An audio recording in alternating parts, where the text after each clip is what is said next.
Welcome everyone to the Yes Prep Virtual College Fair. Thank you for joining us this morning.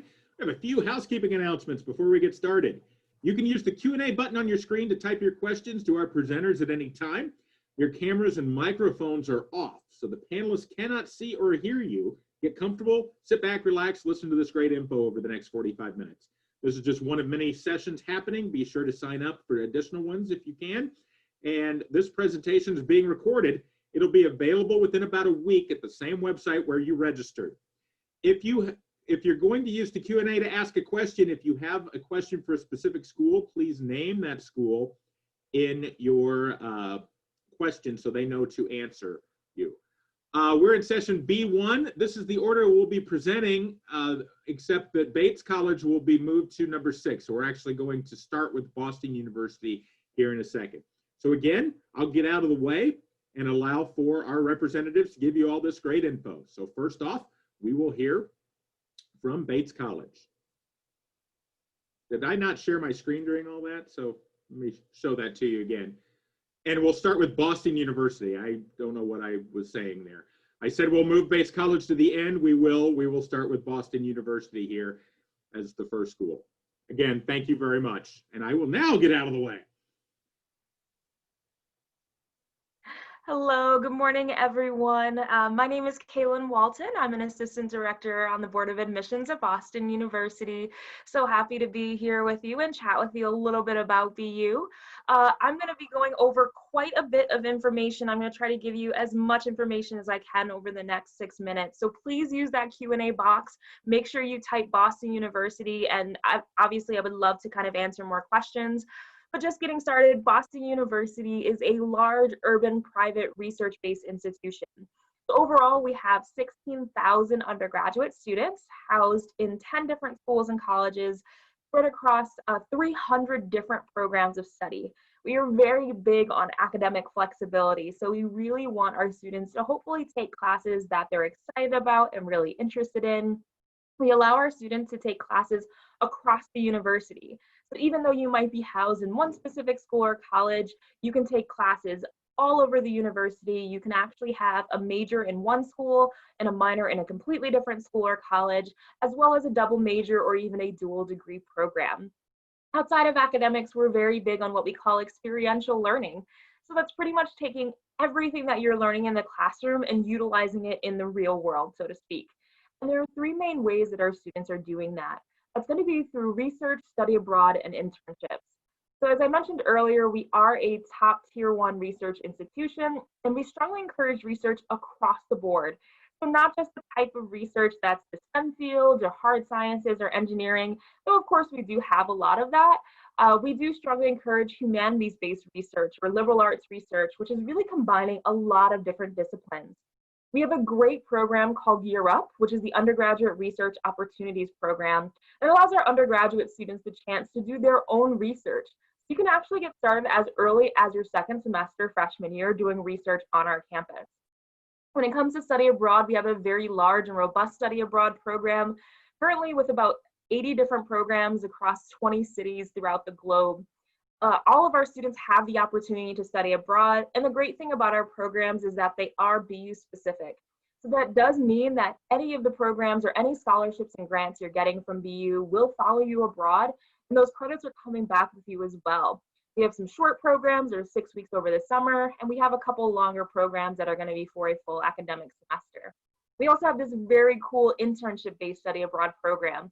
You can actually study abroad and be in a guaranteed internship while you're abroad as well. Now, of course, we're located in the city of Boston, so you don't even have to leave the city to do an internship if that's what you're interested in. And as a whole, about 89% of our students do at least one internship by the time that they've graduated. There's so many opportunities just in and around our campus at large. And to give you an idea of kind of our campus and our campus life, we're on a full 1.3-mile stretch right in the middle of Boston. We're a very long and linear campus if you've never gotten a chance to visit. And the great thing about our campus is it's very much directly integrated into Boston. In terms of housing, we guarantee housing all 4 years. We do require that our first-year students live on campus, but we're a pretty residential campus and community because most of our students, actually about 80%, live on campus the entire time. We have over 450 different clubs and organizations and ways for students to get involved with our campus and community. We offer our D1 varsity level sports, so we actually do recruit athletes at our university. But if you don't want to quite play at that varsity level, we offer club and intramural sports at the same time. We have so many other ways to get involved, from political groups to cultural organizations, music, dance, and everything in between. We also do have Greek life as well for those students that are interested. It's a very small population of our students that are involved in Greek life. However, if you do want that community, it is there for you as well. And of course, the last piece is just being in the city of Boston. Boston's a great place to live. I've lived here for the past about 11 years or so. There's so much to do in the city. It's so easy to get around, whether you're doing something more academic and you have research or internships in the city, or you just kind of want to enjoy some of the history or the amazing seafood. There is so much to be done. And the great thing about Boston is it very much is a college city or a college town. So there are so many things that are geared towards college students here.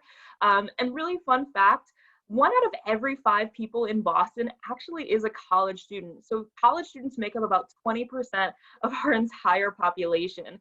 So it means that there are a lot of things that are geared towards students when it comes to student discounts or tickets.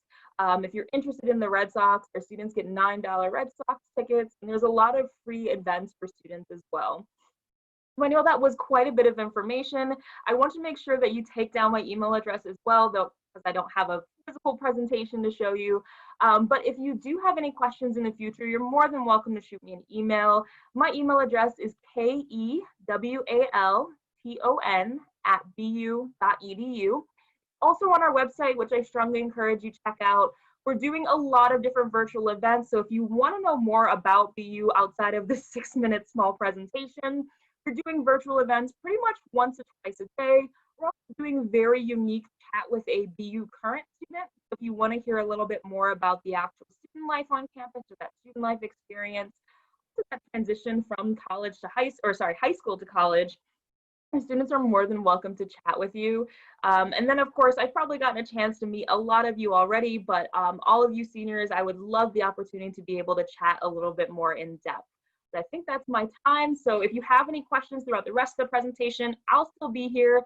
Feel free to throw those questions in the chat. And once again, just make sure you tag Boston University. Kaylin, real quick before you turn off your audio and video, can you say your email address one more time? Sure, kewalton@bu.edu. Thank you very much. Yep. We appreciate it. Again, as mentioned, use the Q&A button to ask questions. If it's specific to one of our schools, please name the school in your question so that they know to respond. We've just heard from Boston University. Next up, we will hear from Colby College. All right. Thank you so much, Russ. And hello to all my Yes Prep students. I am Jordan Castillo. I'm really excited to be here, even if it's virtually with all of you. I wish I could see all your faces like normal, but excited to be here nonetheless. I represent Colby College, and I'm excited to take the next 6 minutes to share everything that I can to give you a good idea of what we offer and what we're all about. So I'm going to just start the presentation here. And the way that I start off is just by giving a tagline of what Colby College is. So we're going to start from the very beginning. Colby College is a small liberal arts college located in central Maine. So small being about 2,000 students. Liberal arts means that we really love learning for the sake of learning and getting a well-rounded education. That's kind of what we're all about. And central Maine means we are at the very top of the East Coast, about 3 hours north of Boston and about an hour north of Portland, Maine, which is the biggest city in the state of Maine. So that's kind of our location, and I'm going to get into some pieces that make us separate from other liberal arts schools, because I know that there are a lot of liberal arts schools you may have heard of, and they all kind of start to sound the same as far as having like beautiful campuses and the professors are great and, you know, oh, small class sizes, all of that. Definitely true about Colby. I'm going to go into some things that distinguish us. So first is that we have a lot of choices for majors. So we have 56 majors, 35 minors, and the option to design your own major. So that's a lot of choices for a school of just 2,000 students. One other thing that sets us apart is our academic calendar. So we have what's called a 4-1-4 academic calendar structure. So you take 4 classes in the fall, 4 in the spring, and then right in the middle, you have something called Jan Plan, which we're really excited about And it's kind of a play on words for January plan. Basically, it's a create your own semester experience where you're either pursuing an academic or career-related experience during the month. And you don't have any other classes, it's just that one experience. And you can either pursue that on campus or anywhere in the world. So there are a lot of choices I could talk about. I'll just mention a few. On campus, you could take a course in anything from religious responses to Harry Potter to a blacksmithing course to, maybe something in economics. We have courses abroad, like an Italian literature course in the city of Verona, Italy. We also have students pursuing internships and research experiences all over the world. So for example, the students in these pictures definitely are not in Maine. They're somewhere a little bit more, ocean and maybe tropical, and probably pursuing some sort of research experience, maybe in the environment. And the great thing is that we have funding for students who want to pursue these experiences. So it's never based on, whether you can pay or not. It's based on, we just want to give these experiences and guarantee them for everyone. So if students need funding, we definitely have it. One thing I also like to share is how our academics are rooted in solving the world's most complex challenges. So yes, we care about the very deep intellectual dive in the classroom, but also asking students, what kind of change do you want to see in the world? What are you going to do with this kind of knowledge to make your impact? So one of those majors that we feature, kind of making these changes in the world, is called computational biology. It's a mixture of computer science, biology, math, and statistics. And it lets students use big data and technological tools to solve some of medicine's most challenging questions. So just one example of how we do that, and one other way that we set students up for success after college, is making sure that every student has access to a global experience, regardless of their ability to pay. So this kind of relates to what I was saying earlier about how we make sure every student has the funding they need for those Jan Plan experiences that are more academic or career related. If a student wants to go abroad, the global experience is separate from our study abroad experience, which about 60% of our students participate in, which is really great. So if you study abroad, we still guarantee you're going to be able to have a global career related experience. And that's regardless of your financial background. This is thanks to a large donation that we received towards our Career Center, which guarantees that we have funding for all sorts of students. And it also guarantees that every student has access to a Career Center advisor. So that's how we also guarantee that every student will have access to an internship and research experience. So moving on to how students are successful after Colby, grand majority, as you can see here, are either pursuing a job, grad school, or some kind of fellowship, like the Fulbright, maybe teaching English abroad within 1 year of graduation. So very good news for our students, very good news for parents as well, who may be asking, what are you going to do with that major? How's that going to serve you in the world? So we're happy to say that students at Colby are pretty successful.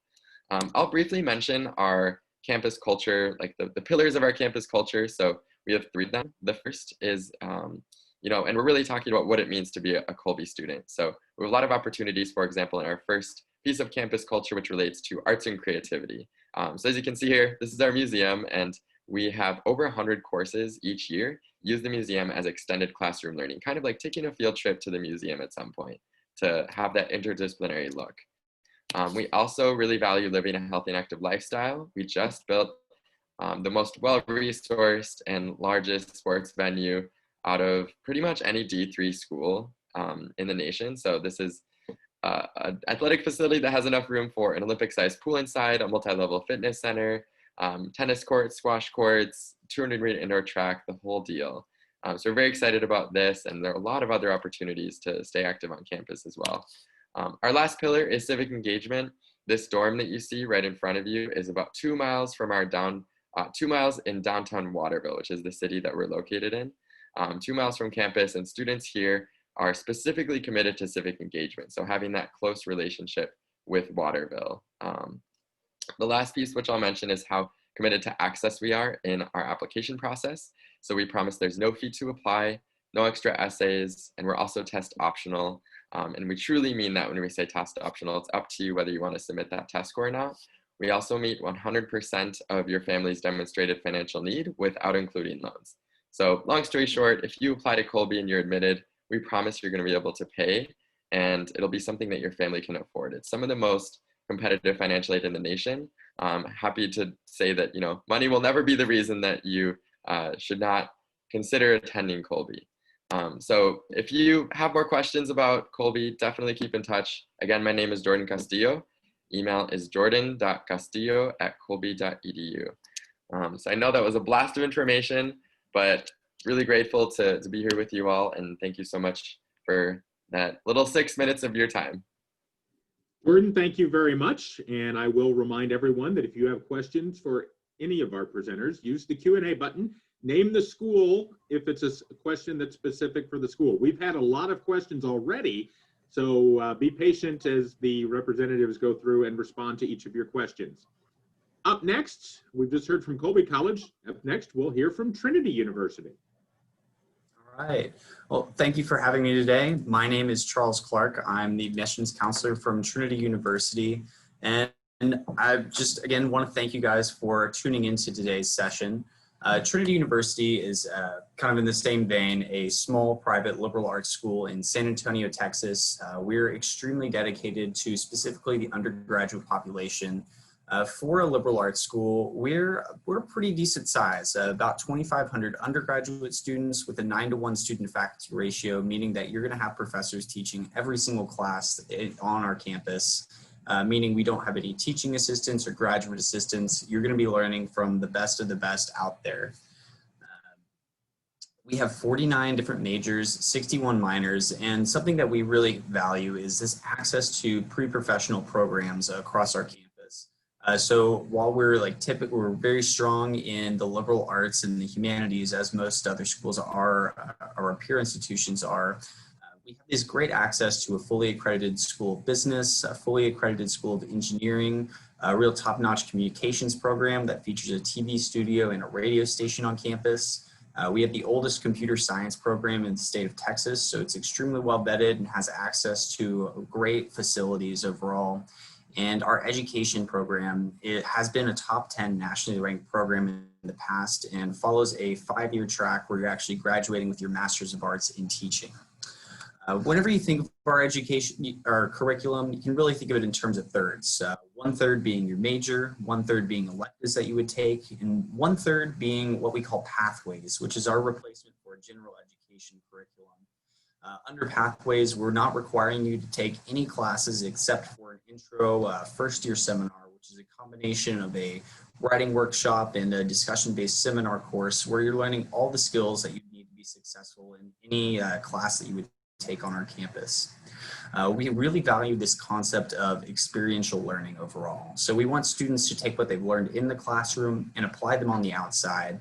And our position located in San Antonio, one of the largest cities in the country, has really allowed us to take advantage of these opportunities with students being able to do different internships, do research during their undergrad, be politically active, work with the local city. And we see that on our campus. 80% of students are completing different internships or research before they graduate. And we actually offer a number of different blocks of programs. So over the summer, we have about, I want to say about 50 different internships that go out, working with the local startup community in San Antonio and also working with the local nonprofit community. Each of these programs are funded so that students are receiving $4,000 in stipend and 10 weeks of free on-campus housing during their time in these programs. We also have a really thriving startup or entrepreneurship community on campus where students are able to work with local professors, local entrepreneurs, and investors to build up their own companies.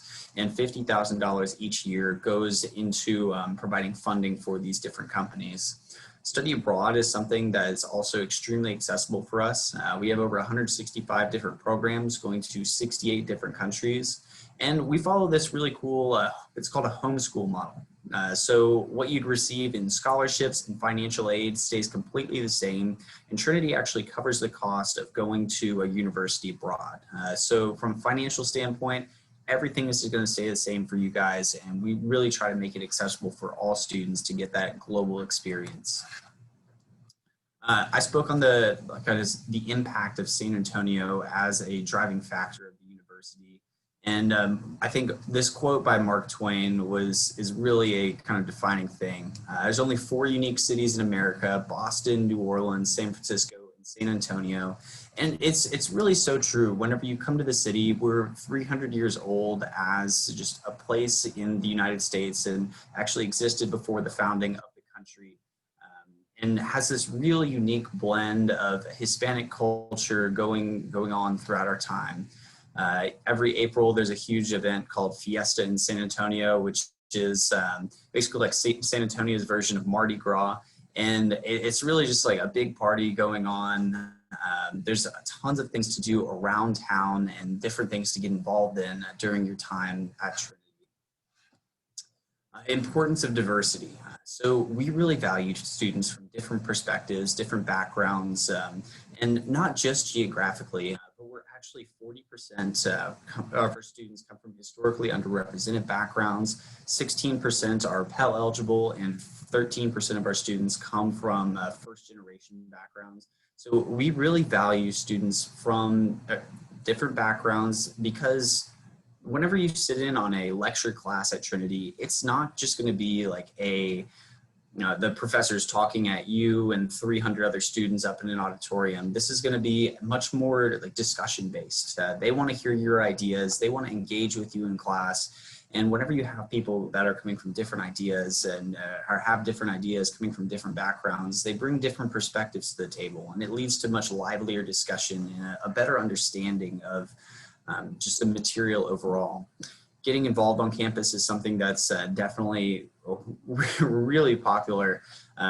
We have over 115 different student organizations, ranging from all wide variety of interests, from the Bee Alliance to the Doctor Who Society, intramural sports. We compete in Division III varsity athletics, and I would definitely say the typical Trinity student is just involved overall. They're really passionate about the things that they enjoy and want to pursue those to the highest level.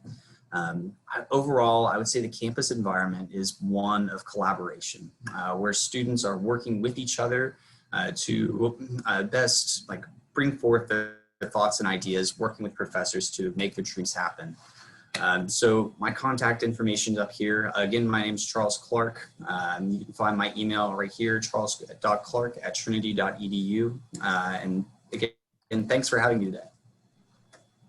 Charles, thank you very much. I'll leave that up for a second as I remind people to use the Q&A button if you have questions for Charles at Trinity or for any of our representatives. I will remind everyone of the schedule and the fact that we are moving along. Bates College will be presenting at the end of our session here. So next up will be the University of Rochester.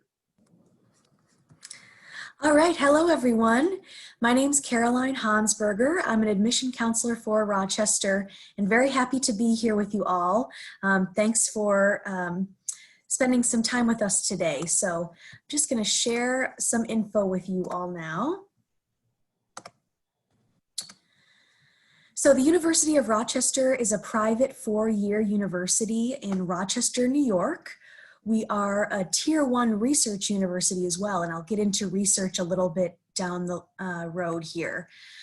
We are more towards the Western New York side of things, not as close to New York City as sometimes students may think. So Rochester is closer to the Western side. Towns like Buffalo and Syracuse are about an hour from Rochester. Rochester is the 3rd largest city in New York State, behind New York City and Buffalo, New York. This is a great photo of our main campus. Rochester's River Campus is home to all of the students who are spending most of their time on campus. We have about 6,000 students on our campus, and most students are coming to Rochester from all over the US and international countries too. Rochester has a really neat mix of students, and I think it helps a lot of students connect with people who they may not have had the chance to meet or connect with throughout their high school experience. On this campus as well are the schools of arts, science, and engineering. So that's most of our students. And students do stay on campus all 4 years with housing guaranteed. You can also see the downtown Rochester area close by to Rochester, to the campus. And the campus is close enough where you can take a shuttle bus and get to where you need to go pretty easily and accessibly. In the downtown Rochester area, we also have the Eastman School of Music for students who want to participate in music performance and music composition. You can also take classes at Eastman or lessons if music is your thing. And then across the street from this main campus, we also have our medical center and med school and nursing school. So students have access to the med center. It's just a short walk from the main campus, and you can go over there to do some shadowing. If you wanted to get connected to med students or doctors, you can have internships over there, as well as research. Rochester students have the opportunity to study what they love. We have what's called an open curriculum. So students are able to take the classes that they want to take, and there is no one at the college telling you what classes you have to take. We don't have any required subjects, or sometimes what are called general education requirements. And our curriculum is spread out into 3 separate academic areas where you do take classes across the board, but you're, again, choosing the classes that you love. It's really great for students who have interests in multiple different academic areas. If you don't necessarily know what you want to do, it's also great for students who are kind of undecided and really can explore the curriculum for their own personal interests.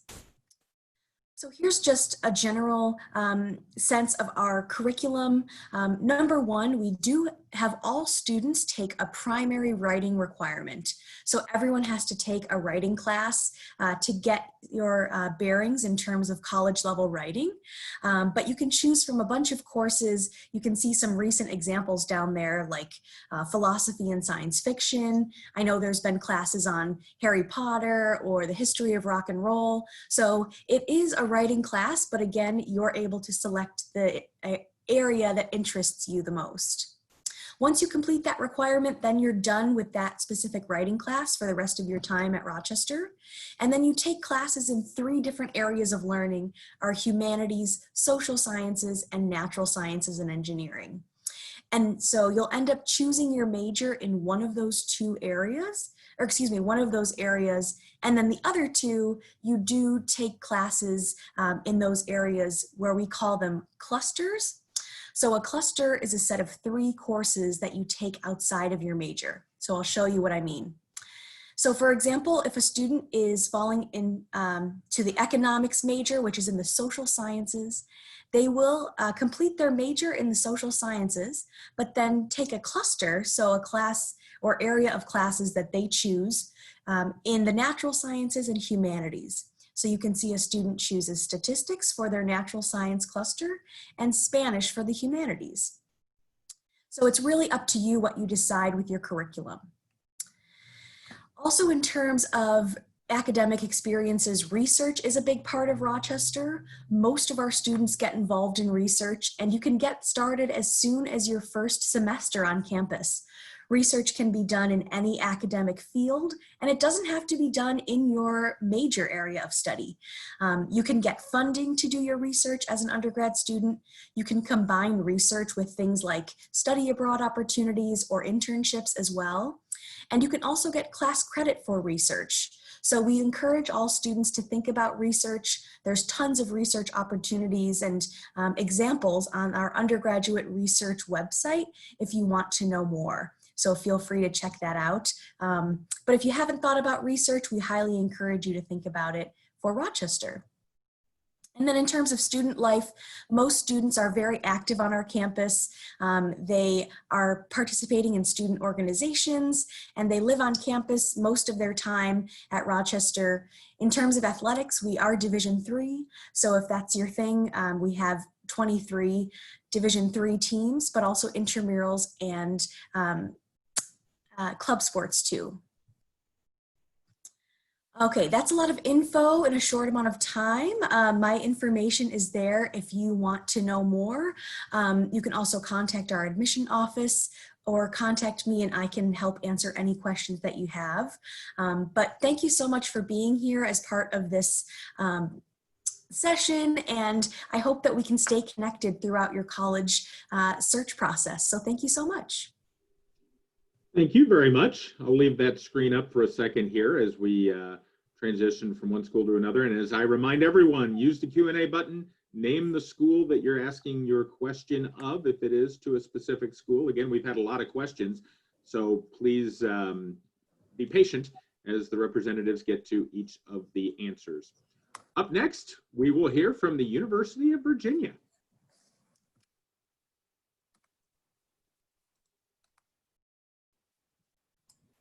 Hi, everybody. Welcome to our series here.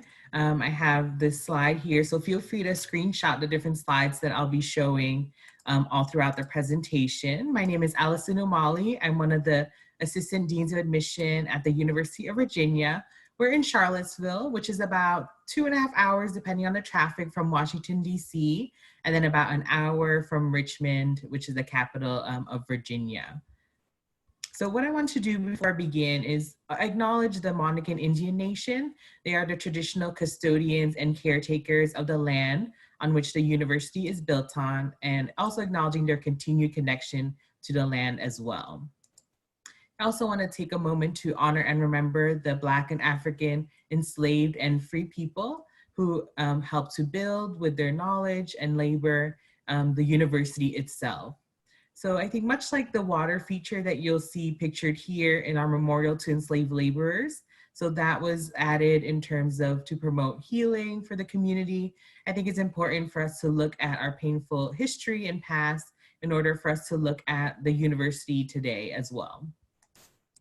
So just a few facts here, but what I want to focus your attention on is our retention rate and graduation rate. So 97% of our students will return to UVA from the first year into their second year. And then also 95% of our students will graduate within 6 years. So that's actually the highest among all public universities in the country. And I also want to share that UVA has the highest graduation rate for Black, African American, and students who identify from the African diaspora of all public universities as well. And I want to add and highlight the work that the Office of African American Affairs, you'll see them pictured here on the bottom left, as well as our multicultural student services. So you'll see our Latinx Student Center here on the bottom right. So both of these offices have mentoring as well as leadership opportunities for students. So they serve as that support system for students as well. So I think definitely the work that they do helps us in talking about these different statistics and things like that. Another thing I want to talk about is the size of the university. We have just under 17,000 undergraduate students, as you'll see there. But I also want to share that although we're a more medium to large size public university, as pictured here, you can see we have some of these smaller classes, more discussion style classes. And you'll see some of our statistics here on the lower left. You'll see about 50% of our classes have fewer than 20 students. So you can make that connection with your professors as well as your classmates and your peers. One of the fun traditions that we have at UVA is that students can take the professors out to lunch to make that connection, and UVA is gonna pay for that meal. So you don't have to worry about that either. Also, the next thing in thinking about applying to UVA is going to be where you would apply. So we're on the Common application. That's where you would apply to UVA. We're also a Questbridge partner school that works with lower income students, as well as a Posse Houston partner. So if you're nominated for Posse, that's another way you can apply to UVA as well. So what you'll see here when you apply, you have to pick one of these 5 options that are listed on the left-hand side here. So the College of Arts and Sciences, School of Engineering and Applied Sciences, School of Architecture, School of Nursing, and then kinesiology within our School of Education. So if you haven't heard of that before, kinesiology is a study of the body and how it moves and how that relates to our well-being. So when you are applying, you can only pick one of these 5 options under the first year options.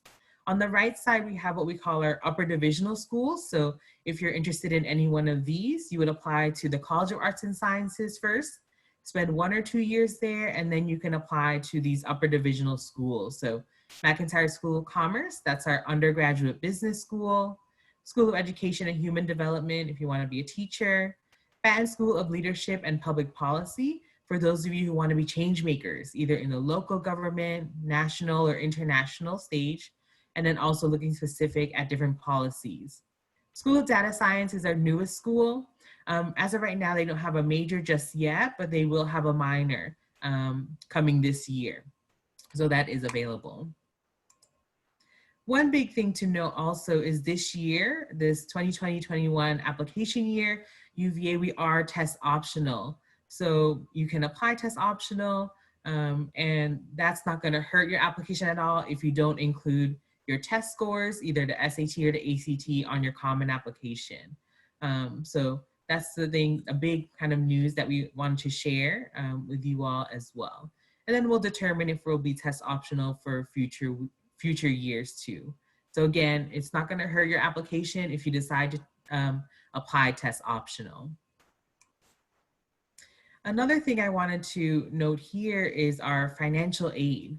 So I did see a few questions about that coming through the chat, just in general for all of us. So UVA is one of 2 public universities in the country that meets 100% of demonstrated financial needs. So I know as you're looking here, it being out of state, you know, you may be feeling like you're having a heart attack looking at the difference in that cost. But I just want to share that because we meet 100% of that demonstrated need, not to worry. So as long as you submit the FAFSA, free application for federal student aid, and the CSS profile. So that is the same organization, College Board, that does CSS profile. So we'll need those 2 things so you can be considered for all forms of financial aid. So scholarships, grants, work study, and loans.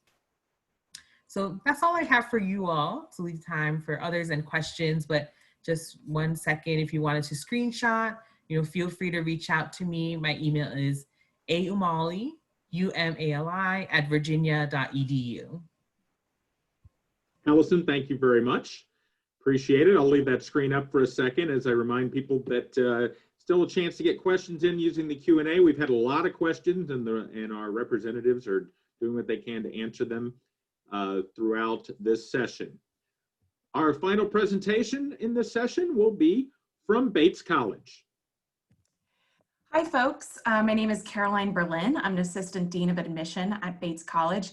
Thank you to Kaylin for being willing to go first and let me slip in at the end here. So I am just going to spend these 6 minutes highlighting 2 aspects of the Bates experience that I think kind of really get at what the Bates education is all about. So Bates is a traditional liberal arts college. Thank you to Jordan at Colby, I think, for kind of tackling what that means. We're a small school, 2,000 undergraduate students, only undergraduates. It's a 10-to-1 student to faculty ratio, so definitely a very much no hiding in the back of the classroom. It's a tight-knit community. I would also say we're a traditional liberal arts college in the sense that we have a very open curriculum. Students have a lot of agency in choosing which classes they're going to be taking, selecting their major and other areas of concentrations.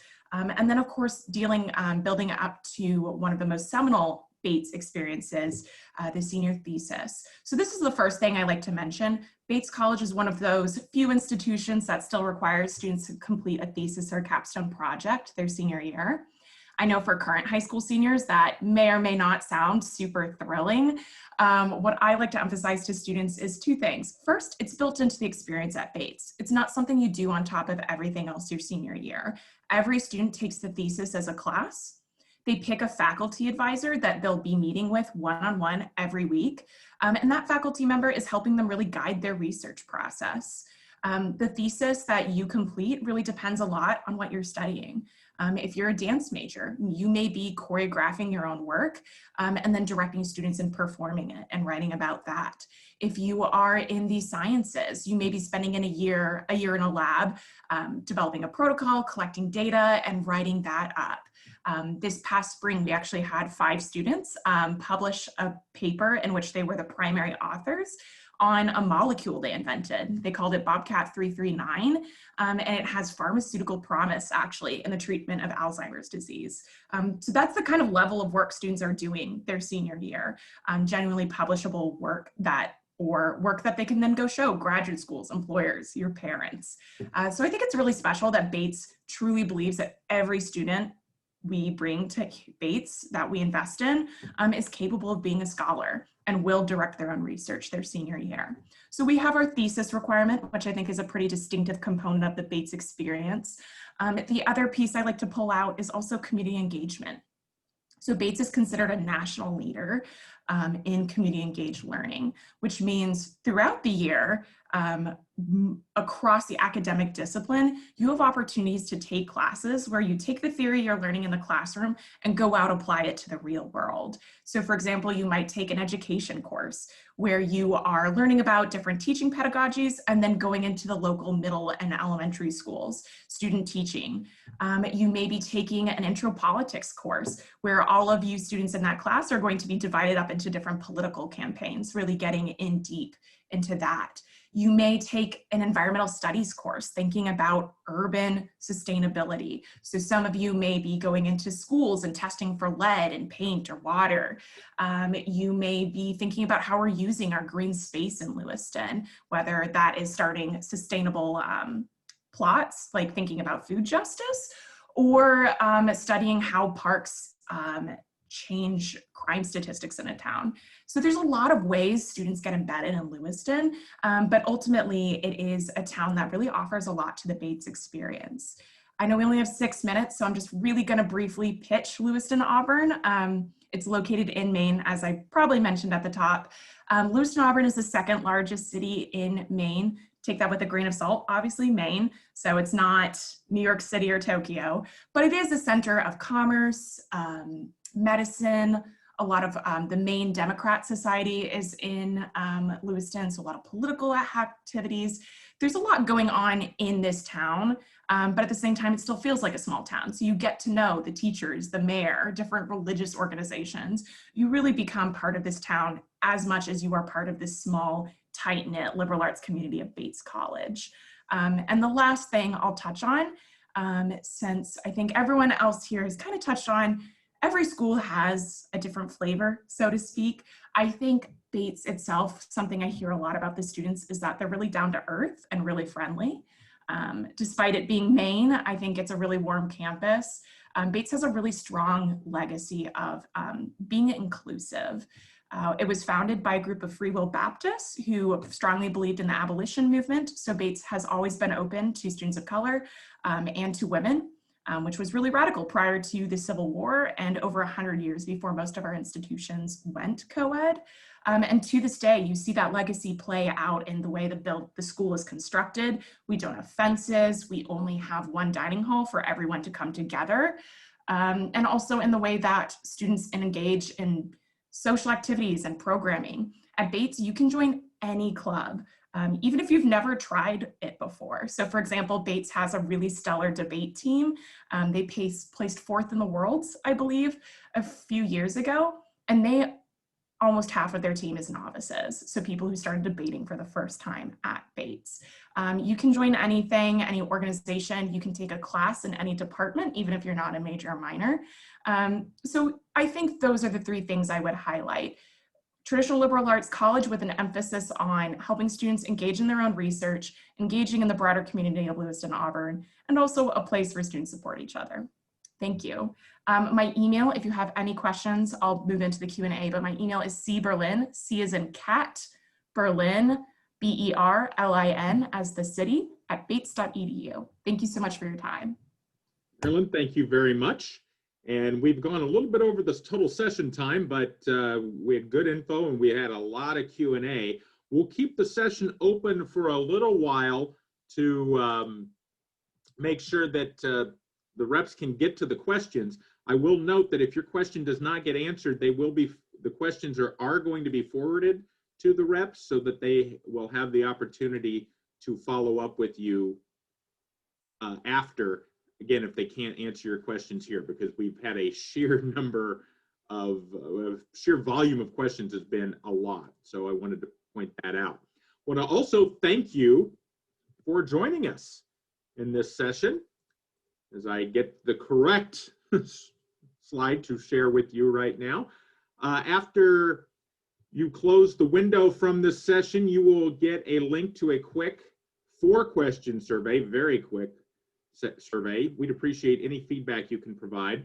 Also, this is just one of many sessions being hosted, so be sure to sign up for additional sessions if you can. And in about a week, you'll be able to find this session's recording as well as all of the other session recordings at the same place you signed up for this session. So you can come back and review some of the information here.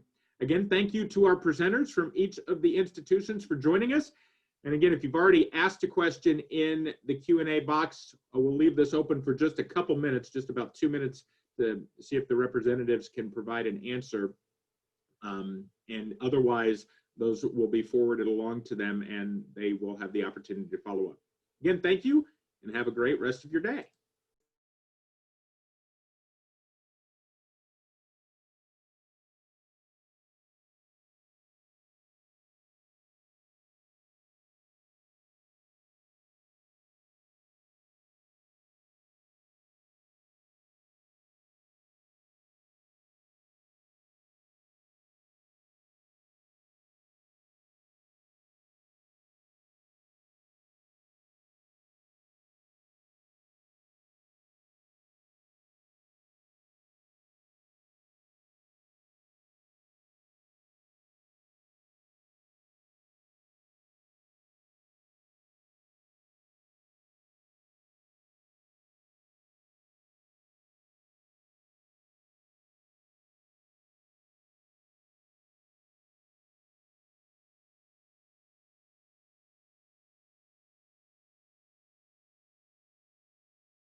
Note to everyone that I will be ending the session here in about 30 seconds as we have to start the next session soon. Again, thank you to everyone for attending.